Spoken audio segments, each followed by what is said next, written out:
savez, moi, il y a un concept auquel je crois beaucoup, il dit quand l'élève est prêt, le maître apparaît. Quand l'élève est prêt, le maître apparaît.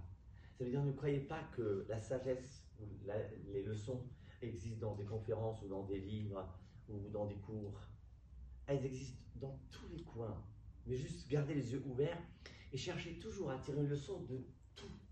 Et je vous assure que vous verrez plein de leçons. Dans ce que je viens de dire, j'ai dit les feuilles mortes se ramassent à la pelle.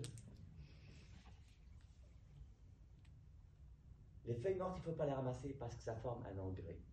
En fait, dans votre histoire de vie, il y a des histoires pourries que vous dites, je dois les effacer de ma mémoire. J'en veux pas, je veux les enlever. Et on vient vous expliquer que pas du tout, il ne faut pas les effacer. C'est ces événements négatifs que si vous prenez la peine de les digérer, qui vont vous aider à grandir et à croître et à faire de beaux fruits. C'est avec ces engrais-là que vous allez pouvoir pousser et grandir. Ne niez pas une partie de votre vie, même quand elle est noire. Pourquoi? Un jour, je dis dans un salon de photo, j'ai le plaisir de connaître un grand photographe. Et je lui dis, vous savez, vous et moi, on fait le même travail. Il dit, qu'est-ce que ça va? Je suis photographe, vous êtes psy. Je lui dis, vous savez, moi je suis assez vieux pour avoir connu l'époque où les photos, on les prenait avec des pellicules. Et les pellicules, vous savez, c'était vraiment les vrais appareils photo. Et les pellicules, ça s'appelait des négatifs. On prenait les négatifs, on les emmenait chez le photographe qui développait le négatif. Et avec les négatifs, on avait les photos. Donc en fait, c'est des négatifs pour avoir entre guillemets, du positif, la photo. Je dis, moi, mon travail, c'est la même chose. J'ai des patients qui viennent avec des choses négatives. À partir de ces choses négatives, on va les développer pour en faire quelque chose de positif. Il y a beaucoup de gens qui ont réussi dans la vie. Leur moteur, vous savez quel était leur moteur? Parce qu'ils ont grandi en pleine cambrousse. Moi, j'avais vu un reportage d'un jeune Français qui s'est installé à New York, il avait 24 ans, réussite colossale. Et ils ont fait un reportage sur lui. Et il nous montre comme quoi il a grandi dans la cambrousse, dans une cabane, sans eau. Et en fait, il explique que c'est ces difficultés qui lui ont donné la rage de réussir, la volonté de réussir. L'autre exemple concret que je vais vous donner, c'était à Barcelone, le musée Picasso de Barcelone.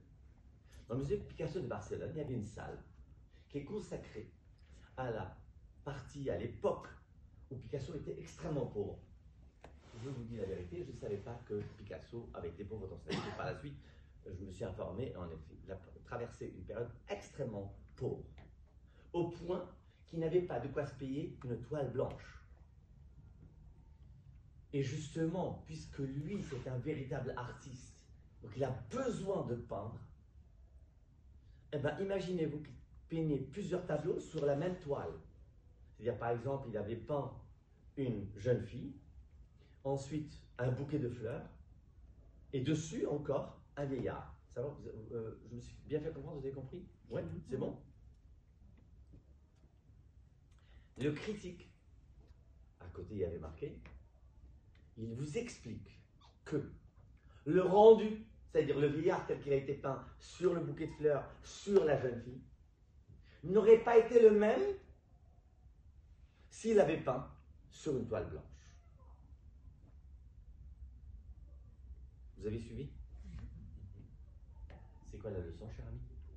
Bah que tout simplement, enfin, même s'il avait rien pour lui, il a continué, même si en fait il n'avait pas de toile blanche, il s'est pas arrêté à ça, quoi. Ça, c'est une première leçon. Deuxième leçon.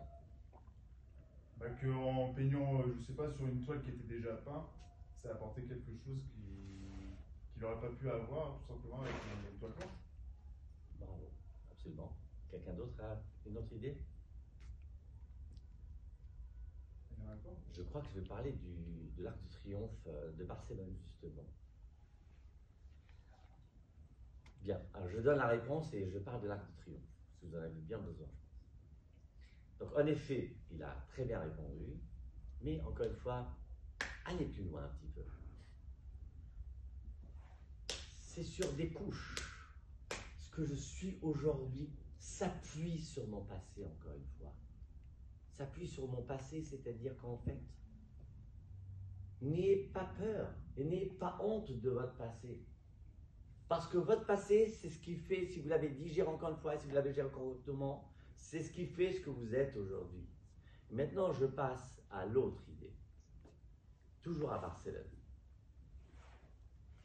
D'ailleurs, au passage, pourquoi je voyageais à Barcelone? Parce que c'était pour mon livre précédent.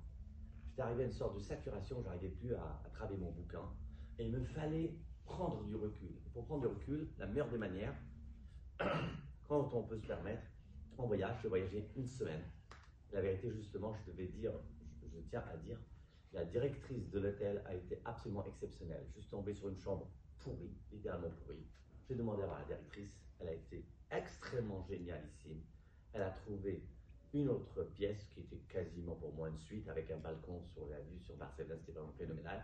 Le matin, je travaillais, l'après-midi, musée, le soir, je retravaillais et en une semaine, j'ai fait ce que je n'ai pas fait pendant 3 ou 4 mois facile.